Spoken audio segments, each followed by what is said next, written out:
Assalamualaikum warahmatullahi wabarakatuh dan salam sejahtera semua.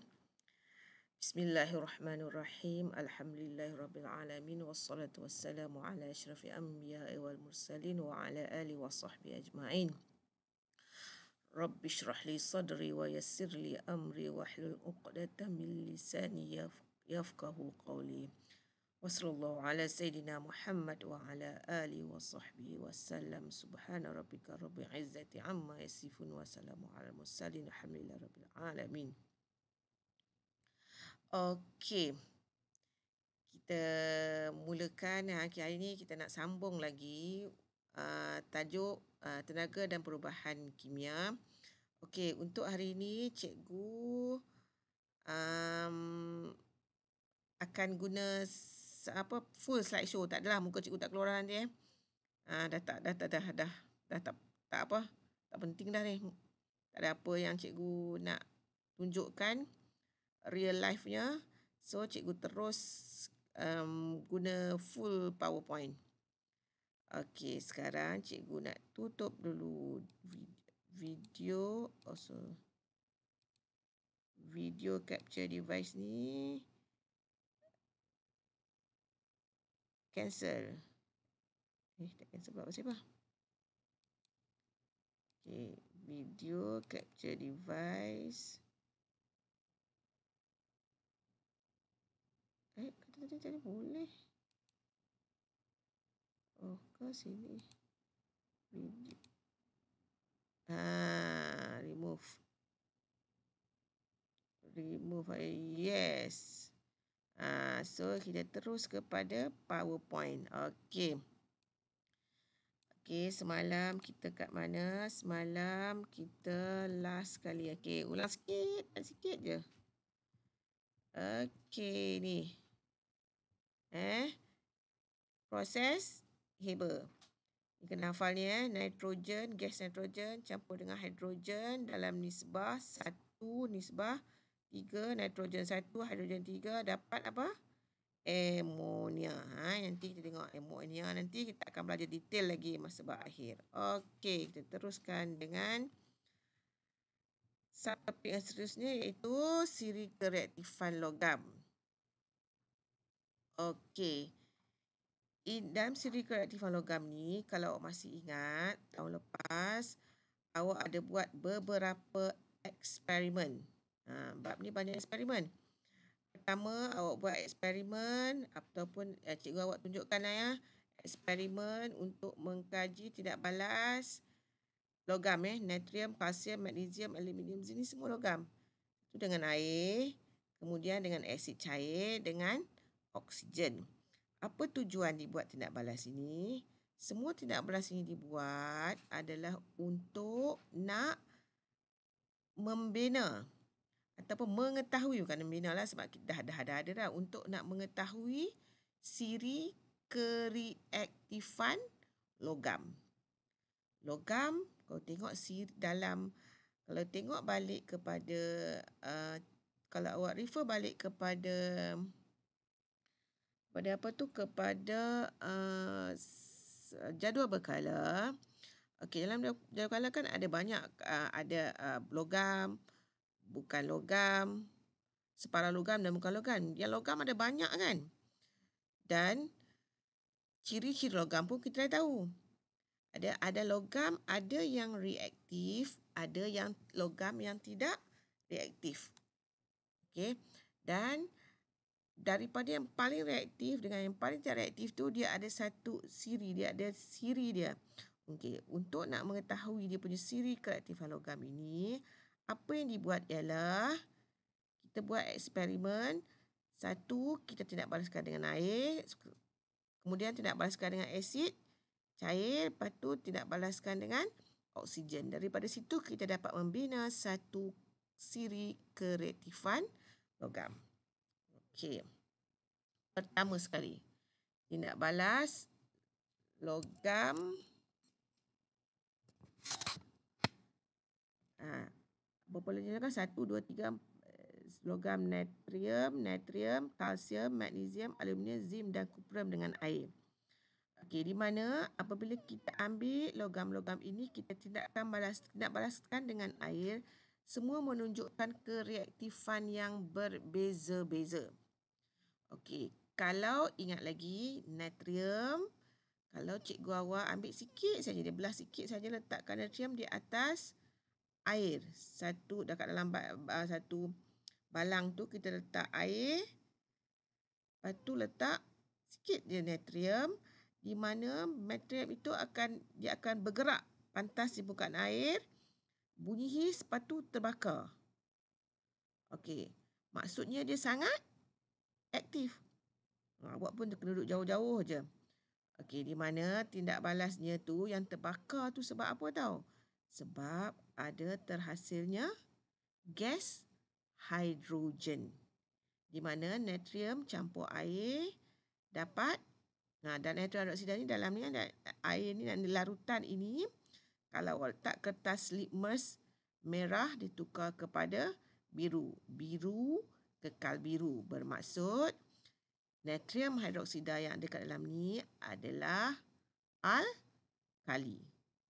Dan hidrogen terbakar tadi sebab ada gas hidrogen yang terbebas. Dekat udara ni ada oksigen, lepas tu hidrogen yang terbebas itu akan bertindak balas dengan oksigen, terbakarlah. Bermaksud natrium ini aktif. Okey. Apabila untuk kalsium pula, cikgu awak macam ni. Dia letakkan kalsium kat sini, lepas tu dia letakkan corong turas, lepas tu di sini dia letak air. Lepas tu akan terbentuknya gelembung-gelembung gas. Kemudian gas yang terkumpul dekat dalam ni, dia uji dengan kayu uji menyala dengan bunyi pop. Maksudnya dia aktif tak? Aktiflah sebab dia dapat menghasilkan gas hidrogen. Tapi bila dibuat cikgu awak buat dengan aluminium, dia sikit saja gas yang terhasil, gelembung gas yang terhasil. Untuk zinc dengan kuprum, dah tak ada tindak balas. Maksudnya apa? Daripada sini tahu bahawa natrium paling reaktif. Kemudian diikuti dengan kalsium. Kalsium awak buat macam ni, dia tak akan terbakar. Sebab dia kurang reaktif sikit. Kita kena buat macam ni. Sebab kita nak collect gas hidrogen ni, kita kena buat macam ni. Okey, bermaksud natrium lebih reaktif, kalsium kurang reaktif. Kalsium dengan magnesium pula. Magnesium ada juga gelembung gas. Tetapi dia tidak seaktif kalsium. Aluminium ni susah nak dapat. Nak dapat satu kadang-kadang lambat sangat. Okay, maksudnya dia kurang lagi reaktif berbanding dengan kalsium. Zinc kuprum tu lagilah macam tak ada saja tindak balas dengan air. Okay, daripada situ kita tahu bahawa natrium paling reaktif, kalsium kurang reaktif sikit, magnesium lagi kurang reaktif antara tiga-tiga ni. Aluminium, zinc dengan kuprum, nak tahu yang mana reaktif, mana reaktif, kita buat tindak balas dia dengan asid pula. Tindak balas dengan asid buat macam ni. Okey, di mana tindak balas dengan asid, okey, mula-mula buat magnesium. Kalau tak magnesium, tindak balasnya cepat. Lepas tu, aluminium kurang sikit, zinc kurang, kuprum ni pun lagi kurang ataupun tak nampak langsung. Daripada situ kita tahu bahawa tadi dah tahu dah natrium, kalsium kan yang kedua. Okey, kemudian ketiga magnesium. Untuk ini pula nak tahu pula dengan magnesium, aluminium, zinc dengan kuprum buat pula dengan asid cair. Asid kita buat macam ni lah ya. Sebab kita tak boleh nak ambil asid cair tu kan, asid kan sifatnya mengkakis, so tak buatlah teknik dia macam ni. Okey, teknik ni tadi dalam air saja boleh buat ini. Untuk asid kita buat tekniknya begini untuk nak mengumpulkan gas. Ini lepas tu gas yang terkumpul di sini kita boleh uji dengan kayu uji menyala. Kalau mengeluarkan bunyi pop, maksudnya apa? Gas yang terhasil itu ialah gas hidrogen. Okey? Kalau tengok di sini, pemerhatian, gelembung gas hasil. kita hanya boleh nampak gelembung gas yang terhasil. Kita tak nampak pun perkataan hidrogen ni keluar. Yang kita nampak gelembung gas. So, apa yang diperhatikan? Gelembung gas. Mana nak pandang? Okey, gelembung gas terhasil.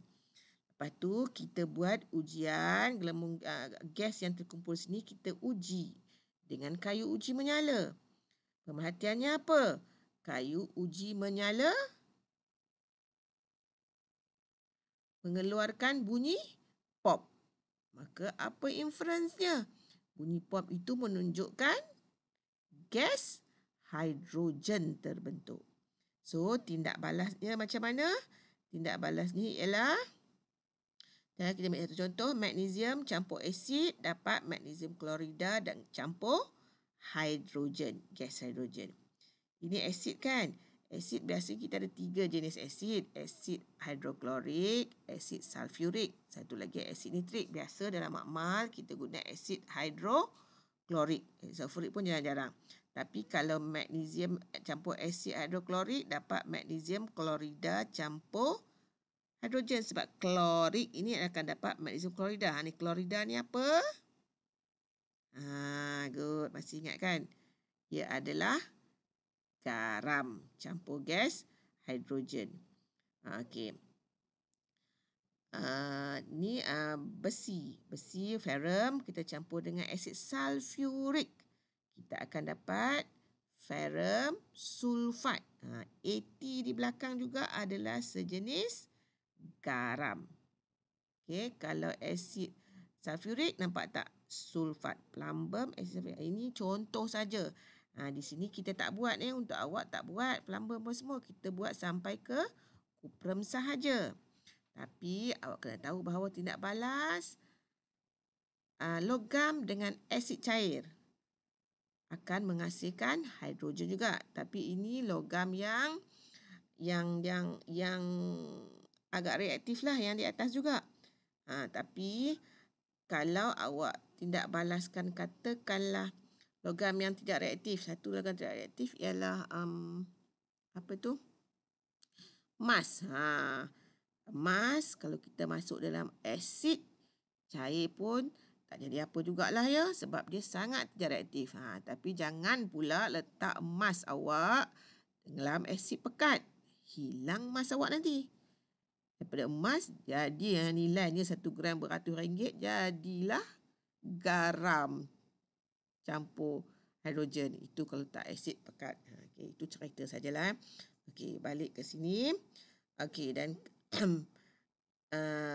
dan ini pun sama je. Ini gambar cerita yang sama juga. Okey, dan yang ketiga adalah tindak balas logam dengan oksigen. Sebenarnya awak bukan belajar di tingkatan 4 saja. Sebenarnya di tingkatan 3 pun awak dah belajar benda yang sama. Okey. Maknanya tindak balas logam dengan oksigen. Ada 4 jenis logam yang digunakan, iaitu magnesium, aluminium, zinc dan kuprum. Okey. Caranya begini. Letakkan kat ujung ni pepejal kalium manganat. Okey, kemudian letakkan kapas kaca, kemudian letakkan serbuk logam. Maksudnya mula-mula letak magnesium, lepas tu letak aluminium, lepas tu letak zinc, lepas tu letak kuprum lah. Buat satu-satu. Okey, kapas kaca ni kita nak asingkanlah di antara serbuk logam dengan kalium manganat. Apa fungsi kalium manganat? Okey, tindak balas logam ini adalah dengan oksigen. Okey, dengan oksigen. Maka apa fungsinya? Kalium manganat ni. Kalium manganat fungsinya ialah bila kita panaskan, dia akan membebaskan gas oksigen. So, kita buat dalam ni supaya kita dapat membekalkan gas oksigen. Kita buat dalam tabung didih ini. Okey, caranya mula-mula kita beri haba dekat logam dulu. Dan logam ni panas, barulah kita panaskan kalium manganat. Bila kalium manganat keluar terus ada oksigen, maka akan berlaku pembakaran lah. Yang mana yang aktif itu adalah logam yang lebih aktif. Okey, kalau gambar ni pula, gambar ini adalah gambar letak 3-3 ataupun 4-4 sekali.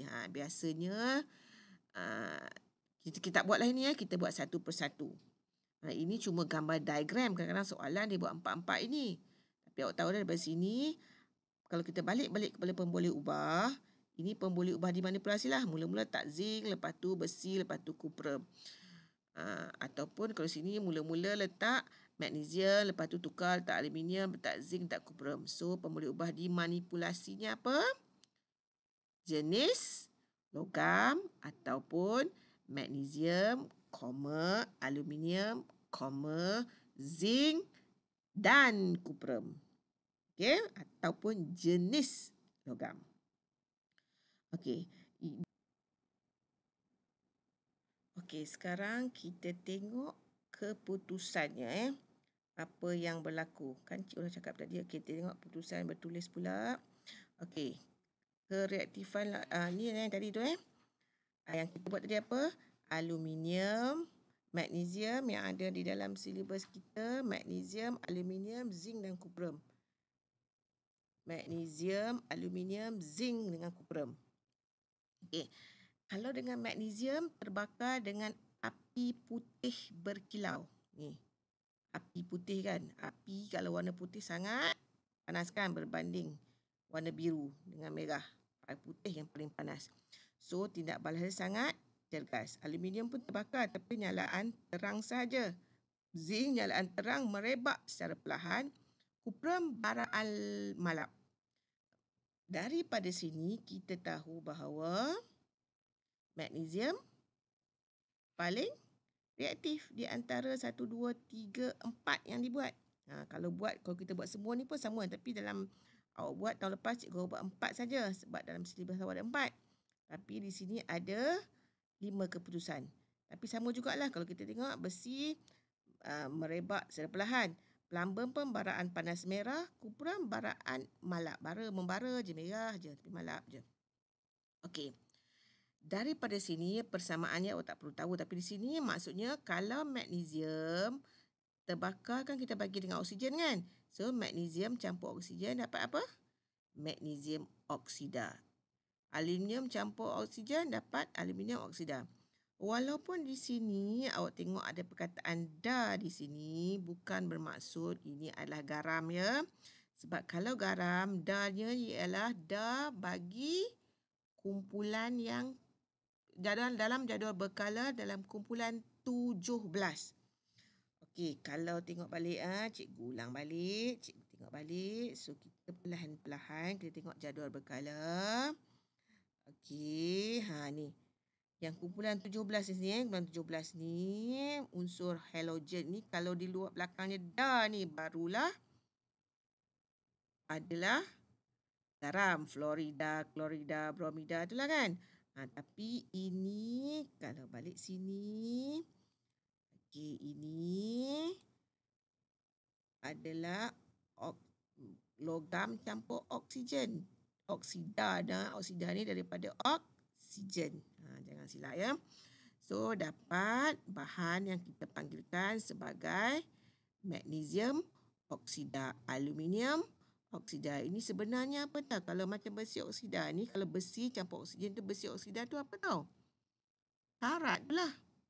Kan awak ada bahan besi, lama-lama dia keluar color, dia rust tu dia color perang tu sebenarnya nama kimianya ialah besi oksida. Ni semua ni pengaratan lah. Proses apabila kita cuma di sini kena prosesnya kita buat cepatlah dalam makmal. Kita bagi oksigen.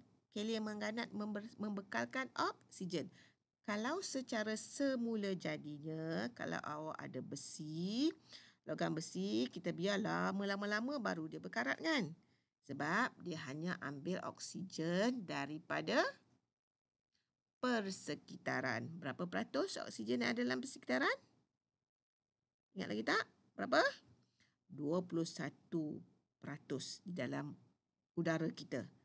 Tapi kalau yang buat ni, eksperimen ni kita bekalkan oksigen. Kita panaskan lagi. Cepatlah prosesnya berlaku. Okey. Daripada sini keluarlah siri kereaktifan logam. Okey, ni awak abaikan dulu karbon ni mana tadi ada tak cikgu letakkan? Masuk kejap. Siri kereaktifan logam ni ni. Kalium, natrium, kalsium. Daripada sini tidak balas dengan air ni, tiga-tiga ni tidak balas dengan air. Ini bertindak balas dengan air, tapi kita kena bagi air yang panas ataupun kita buat dengan asid cair. Ini semua. So daripada sini keluarlah, terbinalah siri kereaktifan logam. Kalium, natrium, kalsium, magnesium, aluminium, zinc, besi, timah. Okey, nama lain bagi timah adalah sternum ya. Plumbum, kuprum, perak, emas. Ini awak kena hafal. Macam mana dia orang dapat ni siri kereaktifan ni? Dia orang buat eksperimen ni lah.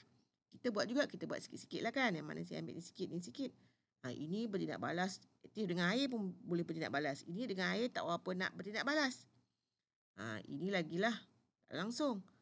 Okey, ini sebab tu kita buat tindak balas dengan asid pula. Lepas tu kita juga buat tindak balas dengan oksigen. Okey, daripada situ dapatlah siri kereaktifan logam. Awak tengok emas bawah sekali. Sebab itulah kalau kita pakai perhiasan emas, dia tak berkarat pun kan? Lama-lama sebab dia ialah logam yang sangat tidak reaktif. Pakai lama dekat tangan pun tidak tak berkarat. Sebab dia tidak bertindak balas dengan oksigen di atmosfera. Okey. Kalau awak pakai gelang besi, lepas tu naik, lepas tu berkaratlah sekejap je. Lepas tu kena buka-buka. Tapi nanti kita tengok pula emas, nanti kita tengok bahan alloy pula ni cerita ni. Kita cerita semua ni adalah logam-logam yang tulen. Okey. Okey, daripada situ pula ada lagi satu topik adalah kita nak menentukan kedudukan karbon dalam siri kereaktifan, bukan siri kereaktifan logam, siri kereaktifan bukan siri kereaktifan karbon, siri kereaktifan logam. Silaplah cikgu. Ini pun mana tadi? Kedudukan karbon. Tadi Ini tadi dia. Kedudukan karbon dalam siri kereaktifan logam. Silap tajuk tadi Okey, nak tahu kedudukan karbon menjalankan eksperimen untuk menentukan kedudukan karbon dalam siri kereaktifan logam. Karbon walaupun dia ini bahan yang bukan logam, tetapi dia special. Karbon ni special kan? Satu yang special dia, awak belajar dia adalah konduktor elektrik. Adalah satu-satunya bahan bukan logam yang boleh menjadi konduktor elektrik. Karbon ni special. Lepas tu karbon juga dia dapat bertindak balas dengan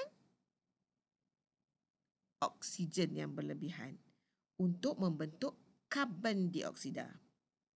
Itu kita boleh masukkan karbon ini dalam siri kereaktifan. Oleh sebab ciri dia itulah kita boleh masukkan karbon dalam siri kereaktifan logam.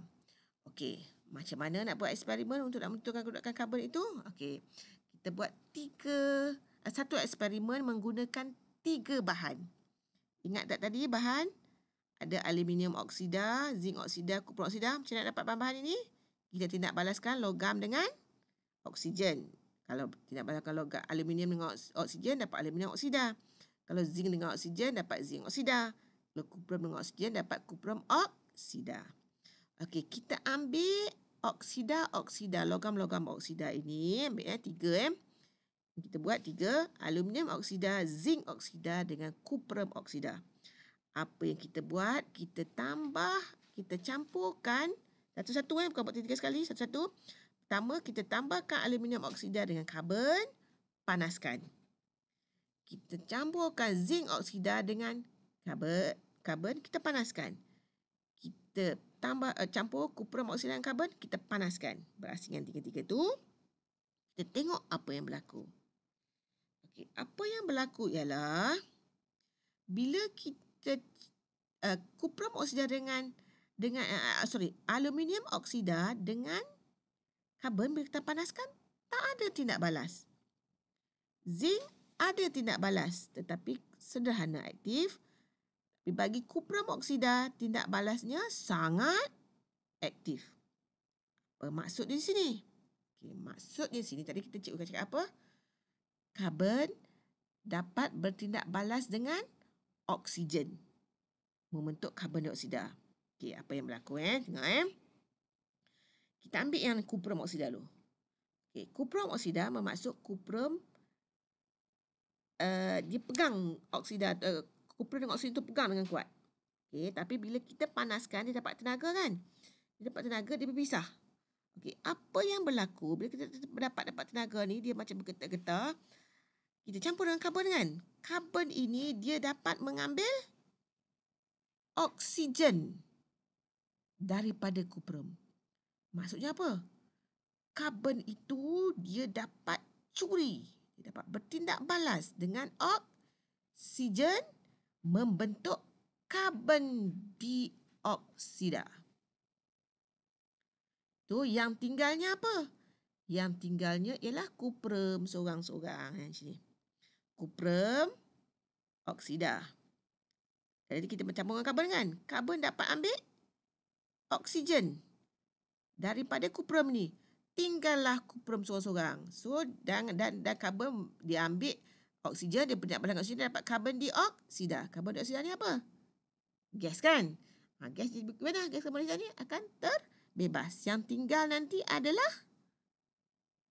kuprum sahaja. Bermaksud, so apa maksudnya? Maksudnya ialah karbon adalah lebih reaktif berbanding kuprum. Okey. Bagi zinc oksida pula, apabila bertindak dengan karbon ada juga tindak balas, tapi dia kurang reaktif sikit, kurang cekal sikit. Okey. So karbon dapat juga ambil oksigen daripada zinc. So tinggallah zinc seorang-seorang. Okey.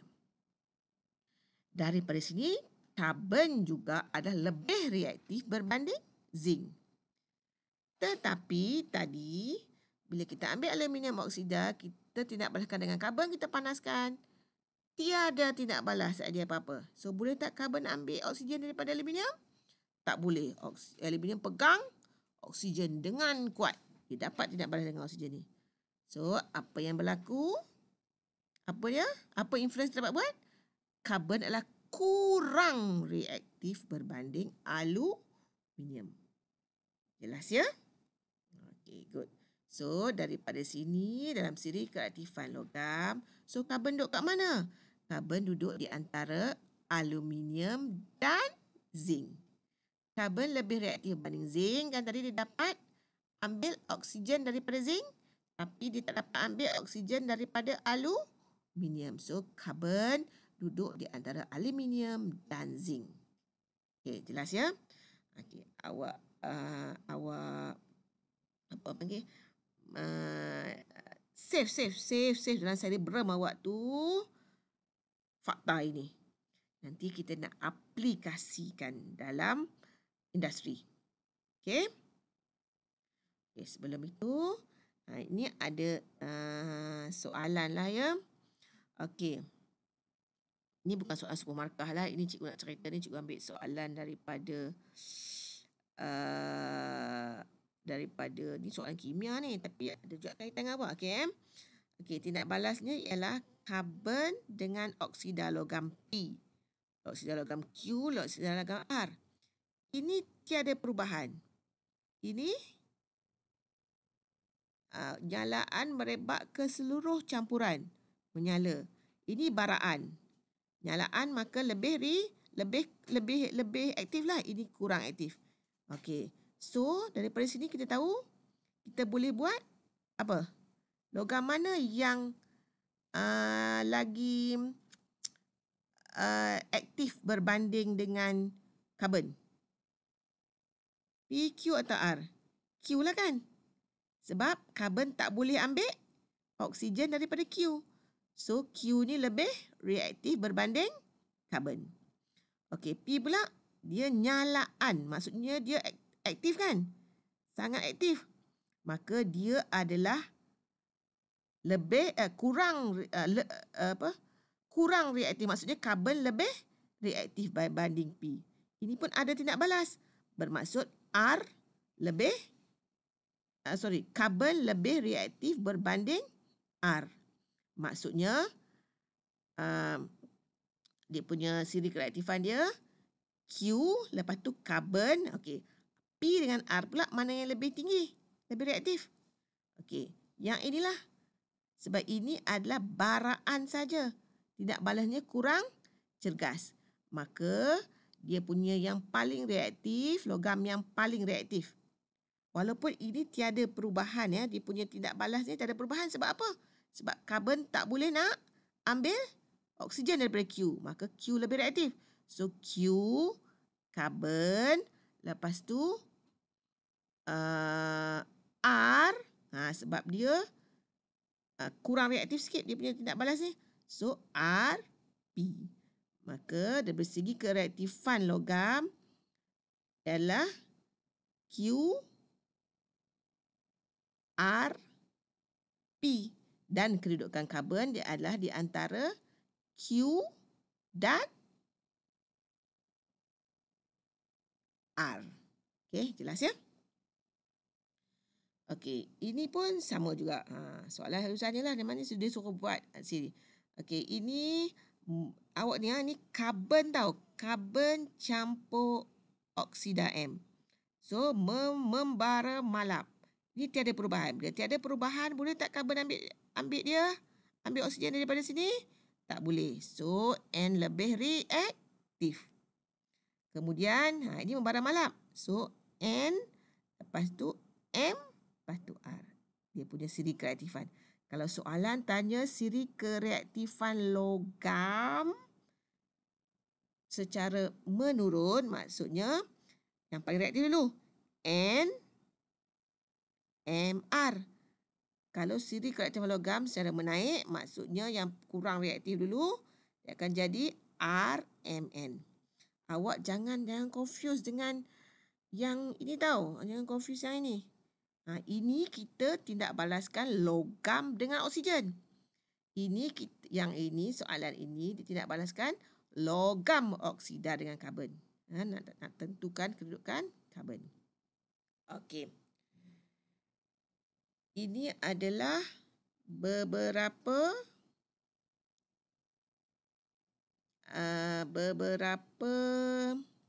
soalan berkaitan soal objektif dengan SPM. Okey, ini soal SPM. Tengok menunjukkan tidak balas logam dengan asid tidak balas logam dengan asid. Kan membebaskan gelembung gas. Dia cakap dah kan. Okay, gelembung gas ni ingat lagi tak gelembung gas ni apa? Gas apa?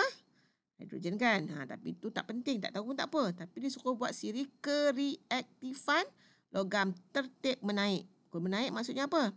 Daripada kurang reaktif jadi lebih reaktif. So apa? J, L, K. Okay. Ni sikit saja gas yang ni sikit je gelembung gas. Ni paling reaktif lah. Tengok tapi tertib menaik tu Jangan tengok elok. Ini soal SPM tahun 2015 asal cikgu. Okey.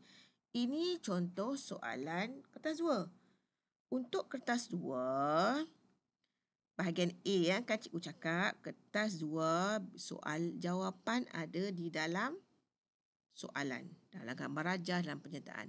Rajah menunjukkan hasil eksperimen untuk mengkaji kereaktifan logam dengan asid hidroklorik cair. Okey, logam P, logam Q. Di sini apakah pemboleh ubah dimanipulasinya? Logam P, logam Q ataupun jenis logam. Okey, boleh tulis logam P, logam Q ataupun jenis logam. Tak ada soalan kat sini tapi tak apalah, kita bincang jugalah ya. Pemboleh ubah gerak balas apa dia? PBE-nya apa? Kan cikgu ajar 2 kan? PBE-nya apa? PBE apa yang kita lihat? Apa yang nampak ni? Kita nampak ini. Gelembung gas. So, apa PBE-nya? Gelembung gas saja salah ya. Mesti ada parameter depannya. So apa? Bilangan gelembung gas. PBE yang kita nampak ni gelembung gas yang terasa. So bilangan gelembung gas. Okey, PBI ni apa? Daripada bilangan banyak, bilangan sikit, kita boleh buat apa? So PBI ni apa? Kereaktifan logam. So mana lebih aktif? Logam P lebih reaktif daripada logam Q. Nampak tak? So apa inference je? So P inference kan. Kalau soalan tanya inference, kita tengok apa? PBI. So nak tahu inference, kita tengok PBE je dulu. So ni gelembung gas lebih banyak kan? Ni gelembung gas kurang kan? So apa inference dia? Mesti ada perkataan apa? Kereaktifan logam. Ataupun kita boleh gunakan dia punya root word. Root word dia apa? Reaktif. Bukan aktif root word dia ni reaktif. So kita boleh guna apa? Perkataan reaktif. So inference nya apa? Okey, kalau soalan tanya pemerhatian, kita kata apa? Logam P menghasilkan lebih banyak gelembung gas daripada Q. Inference-nya apa? PBI-nya apa? Apa dia? Okey, PBI-nya apa? Logam P lebih reaktif berbanding logam Q. Ataupun kalau nak guna juga perkataan kereaktifan ni, kita dapat jawab apa? Kereaktifan logam P lebih tinggi berbanding Q. Tengok yang penting guna perkataan apa tu? Reaktif itu. Jelas PBE, PBI. Tapi kita balik kat sini, soalan aku tanya inference, awak ingat ke apa? PBI. So ini nampak nak soalan ni macam ditanya dua-dua sekali. PBE tanya, PBI pun tanya. PBE-nya apa? Boleh bergerak balas. So pemula bergerak balas, kalau tanya macam ni, awak boleh jawab. PBE boleh jawab, PBI pun boleh jawab. Kalau PBE-nya bilangan gelembung gas. Kalau PBI-nya apa? Kereaktifan logam. Jelas ya? Senang, sains sangat senang. Jawapan ada dalam soalan Okey. Okey, seterusnya kita nak tahu ini tadi sama je lah Mana? Okey. Ini bukan soalan ni. Ini bukan soalan Ini pernyataan tadi yang cerita tadi. Dudukkan cover ni. Kau boleh baca lah ya. Okey, soalan seterusnya. Persoalan berikut satu nak balas kimia.